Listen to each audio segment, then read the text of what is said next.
Televisa presenta.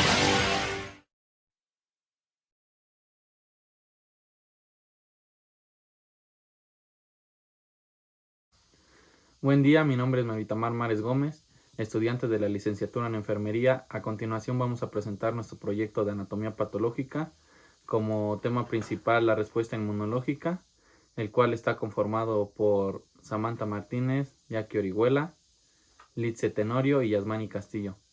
Como primer punto vamos a hablar lo que es la dinámica de la respuesta inmune, que nos dice que en este aspecto estudiaremos lo que ocurre en los órganos linfoides y en el organismo en general cuando un inmunógeno pasa por la primera barrera de defensa y penetra en el organismo. La función fisiológica del sistema inmunitario es proteger a los sujetos contra las infecciones y el cáncer. Los linfocitos son las células de inmunidad adaptiva y las únicas células con receptores distribuidos de forma clonal, específicos de frente de diferentes antígenos. Respuesta inmunológica celular. La respuesta inmune celular depende de los linfocitos T, que representan el 60 y 70% de los linfocitos totales. Estos se encuentran en áreas pericordiales de los ganglios linfáticos y en manguitos pericordiales del brazo del tejido linfoide, que está asociado a mucosa y piel. Respuesta inmunológica humoral. La inmunidad humoral depende de los linfocitos B, que constituyen el 20% de la población de linfocitos circulares en la sangre periférica. Se encuentran también en la médula ósea, ganglios, linfocitos, vasos, amígdalas y en órganos extralinfáticos. Los órganos centrales y periféricos del sistema inmune. Existen órganos y células del sistema inmune que participan en todo el proceso de la diferencia para la producción de los efectores de la respuesta inmune.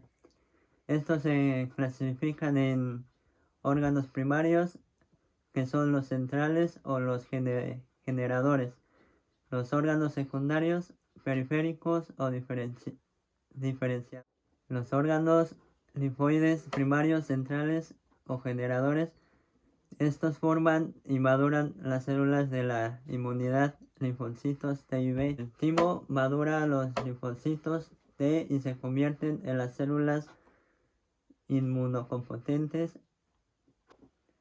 En la médula ósea se generan y maduran los linfocitos B hasta que se convierten en células inmunocompetentes. Los órganos linfoides secundarios periféricos son los órganos periféricos que se almacenan y se ejecutan sus funciones los linfocitos previamente madurados en los órganos centrales. En estos órganos se proporcionan el entorno para mantener los linfocitos interactúan entre sí y con otras células y para que se entren en contacto con el antígeno. La respuesta inmune primaria es aquella que se produce cuando un inmunógeno se pone en contacto por primera vez con el sistema inmune de un individuo. La respuesta inmune secundaria es aquella que se produce cuando el sistema inmune del individuo se pone en contacto con el inmunógeno que previamente había provocado una respuesta inmune en ese mismo al individuo. Teorías sobre la respuesta inmune. Han surgido teorías que han tratado de explicar las peculiaridades de la respuesta inmune, tales como las teorías instructivas y las teorías selectivas. Las teorías instructivas planean que el inmunógeno, al ponerse en contacto con la célula inmunocompetente, la instruye para que forme el anticuerpo específico.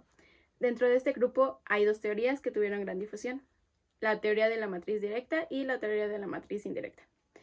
La teoría de la matriz indirecta, que es el inmunógeno que penetra en la célula productora de anticuerpos y determina la naturaleza y el emplazamiento de los aminoácidos que forman parte de la estructura de los anticuerpos. Teoría de la matriz indirecta. Opone como explicación la inducción por el inmunógeno de un sistema enzimático específico para cada inmunógeno y que será el responsable de la síntesis del anticuerpo apropiado. Las células hijas además tendrán la capacidad de sintetizar este sistema enzimático. Las teorías selectivas plantean que el inmunógeno selecciona con receptores específicos sobre la determinada célula y esto conducirá a la aparición de las respuestas inmunitarias. La teoría de la cadena lateral, que es de Ehrlich, suponía que en las células del organismo existían receptores dotados de una afinidad específica para cada inmunógeno. La teoría de la selección clonal, que es de Burnett y Henry, desarrolla la idea de Ehrlich sobre la función selectiva del inmunógeno en la inducción del síntesis de anticuerpos. Las respuestas inmunitarias que producen lesión tisular se denominan reacciones de hipersensibilidad y los trastornos causados por ellas, al igual enfermedades por hipersensibilidad. Las reacciones de hipersensibilidad pueden seguir de respuestas incontroladas a anómalas o antígenos extraños o a respuestas autoinmunitarias contra antígenos propios. Las reacciones de hipersensibilidad se clasifican en función del mecanismo de lesión tisular. La hipersensibilidad inmediata del tipo 1 con frecuencia denominada alergia se debe a la activación de linfocitos Th2 y TFH producidas por interleucina 4 y a la producción de anticuerpos inmunoglobulina E. Anticuerpos con antígenos celulares y tisulares pueden dañar los tejidos y provocar enfermedad, como hipersensibilidad del tipo 2.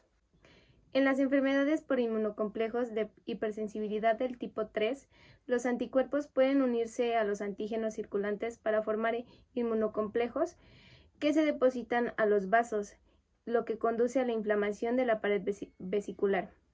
Y también causan de forma secundaria una lesión tisular doble a la reducción del flujo sanguíneo. Las enfermedades de medida por el linfocito T, hipersensibilidad del tipo 4, se deben a la inflamación causada por citocinas producidas por linfocitos CD4, TH1 y TH17 o la muerte de las células del anfitrión para los linfocitos T, citotoxinas. Existen enfermedades autoinmunes organoespecíficas. Estas consisten en la afectación de un órgano o tejido. Dentro de estas enfermedades se encuentran la tiroiditis de Hashimoto, diabetes juvenil, anemia hemolítica autoinmune, gastritis atrófica autoinmune, anemia perniciosa, síndrome de Gouts-Pasteur, trombocitopenia autoinmune, mistenia gravis, entre otras. También existen enfermedades autoinmunes sistémicas, en donde hay afectación de varios órganos. Por ejemplo, el lupus eritematoso sistémico, en donde los anticuerpos contra antígenos citoplasmáticos, nucleares y de membrana celular. Otro ejemplo de esto es la esclerosis múltiple. También existe tiroiditis o enfermedad de Hashimoto, en donde esta es una enfermedad que afecta a la glándula tiroides. Se encuentra en el suero autoanticuerpos a los componentes normales del tiroides, en prácticamente todos los casos de tiroiditis de Hashimoto. Se incluyen anticuerpos que reaccionan con tiroglobulina, un segundo componente de coloide tiroideo. También está el lupus eritematoso sistémico, que es el prototipo clásico de enfermedad multisistémica de causa autoinmunitaria, el cual se caracteriza por un desconcentrante conjunto de autoanticuerpos, en especial anticuerpos antinucleares. Deficiencias son defectos de uno o más componentes del sistema inmune. Pueden dar lugar a trastornos serios graves y frecuentemente fatales, los cuales son llamados enfermedades por autoinmunodeficiencias. Estas se clasifican según su origen en primarias o congénitas o secundarias o adquiridas. Inmunodeficiencias congénitas son un defecto en desarrollo, maduración y diferenciación de células B, así como afectación en la síntesis de anticuerpos e infecciones repetidas o graves, fundamentalmente por bacterias piógenas. Las inmunodeficiencias secundarias o adquiridas pueden ser secundarias a otros procesos patológicos, es decir, con malnutrición, neoplasias, infecciones, déficit proteico energético, etc. Así como también inmunodeficiencias latrogénicas, inmunosupresoras contra rechazo a trasplantes, cáncer, enfermedades inflamatorias y radiación. Hablando del trasplante de tejidos, órganos o células y rechazo al injerto. Aquí el complejo mayor de histocompatibilidad, por su papel en el rechazo de trasplantes, es fundamental. Cuando se injertan tejidos en un individuo a otro de la misma especie, la presencia de alelos idénticos o diferentes en los productos codificados por el complejo mayor de histocompatibilidad es el que determina la sobrevida del injerto. El trasplante es el proceso de paso, método terapéutico de paso de células, tejidos y órganos desde un individuo y lugar a un individuo usualmente diferente. El individuo que provee el trasplante es referido como donante y el que lo recibe es conocido como receptor u diferentes tipos de trasplante. El trasplante autólogo o autotrasplante, que quiere decir cuando el trasplante procede de un individuo para el mismo individuo. El trasplante singénico o sin trasplante, cuando el trasplante se realiza entre dos individuos genéricamente idénticos. O el trasplante alogénico o alotrasplante, que es cuando se realiza entre dos individuos genéticamente diferentes de la misma especie. Y el xenogénico o xenotrasplante, que es cuando este se realiza entre individuos de especies diferentes. La reacción de rechazo al injerto es el conjunto de fenómenos que se observan en el receptor y tejido trasplantado, cuando entre ellos existe disparidad genética y que conducen a la destrucción y eliminación del tejido trasplantado.